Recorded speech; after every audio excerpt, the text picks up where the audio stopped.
अमेरिकी उद्योगपति Elon Musk की तरफ से ट्विटर को खरीदे जाने के बाद कंपनी के वरिष्ठ अधिकारियों के नौकरी छोड़ने का सिलसिला बना हुआ है। हाल ही में 2 और अधिकारियों ने ट्विटर से त्यागपत्र दिया।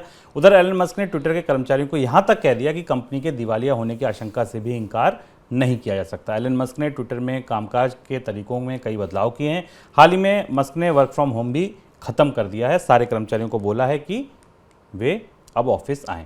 सर, मस्क को ये क्यों कहना पड़ा कि दिवालिया होने की आशंका को भी नकारा नहीं जा सकता? देखिए, देखते देखते ट्विटर कहां से कहां आ गई। एक कंपनी जिसके टेक ओवर के बाद उसके बैंकरप्ट होने की संभावनाओं पर बात की जाने लगी, और बैंकरप्ट होने की संभावनाएं मस्क ने खुद बताई हैं। मस्क का मानना है कि ट्विटर को 3 से 4 मिलियन डॉलर का बराबर नुकसान हो रहा है।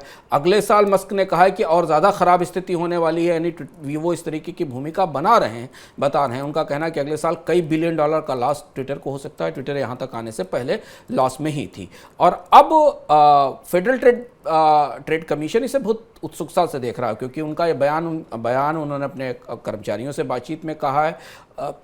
इसके बाद ट्विटर की डील को लेकर अमेरिका में बहुत सारे सवाल शुरू हो रहे हैं कि क्या वास्तव में ट्विटर की फाइनेंशियल सिचुएशन अगले साल अगले 6 महीनों में इतनी ख़राब हो जाएगी कि उसे बैंक्रप्सी की तरफ जाना पड़ेगा। अगर संकेत देखें तो संकेत बहुत अच्छे नहीं हैं, क्योंकि जितने बड़े विज्ञापनदाता हैं, जितने बड़े एडवर्टाइज़र हैं, चाहे वॉक्सवैगन हो या ऑटोमोबाइल कंपनियां हों, उन्होंने मंदी की वजह से भी, तकनीकी चुनौतियों की वजह से भी ट्विटर के विज्ञापन बंद कर दिए हैं। एलन मस्क कुछ ऐसा मॉडल लेकर आने की कोशिश कर रहे हैं जिसमें ट्विटर के हर सर्विस को मोनेटाइज किया जा सके। पता नहीं है कि पेड सर्विस कितनी सक्सेसफुल होगी, दुनिया में कितने लोग ट्विटर के लिए पैसा देने को तैयार होंगे, कितने लोग पेड सर्विस लेने की कोशिश करेंगे, क्या उनकी कोई उपयोगिता दिखाई देगी। क्योंकि हमने ये भी देखा है कि इंटरनेट स्पेस में जब भी मुफ्त से सेवाओं को पेड की तरफ ले जाया जाता है या उनको पेवाल के पीछे लाया जाता है, तो अक्रॉस द ग्लोब उनके से मिलने वाले रेवेन्यूज घटते चले जाते हैं। तो इसका तो इंटरनेट स्पेस का पूरा मॉडल जो है वो एडवर्टाइजिंग ड्रिवन मॉडल है।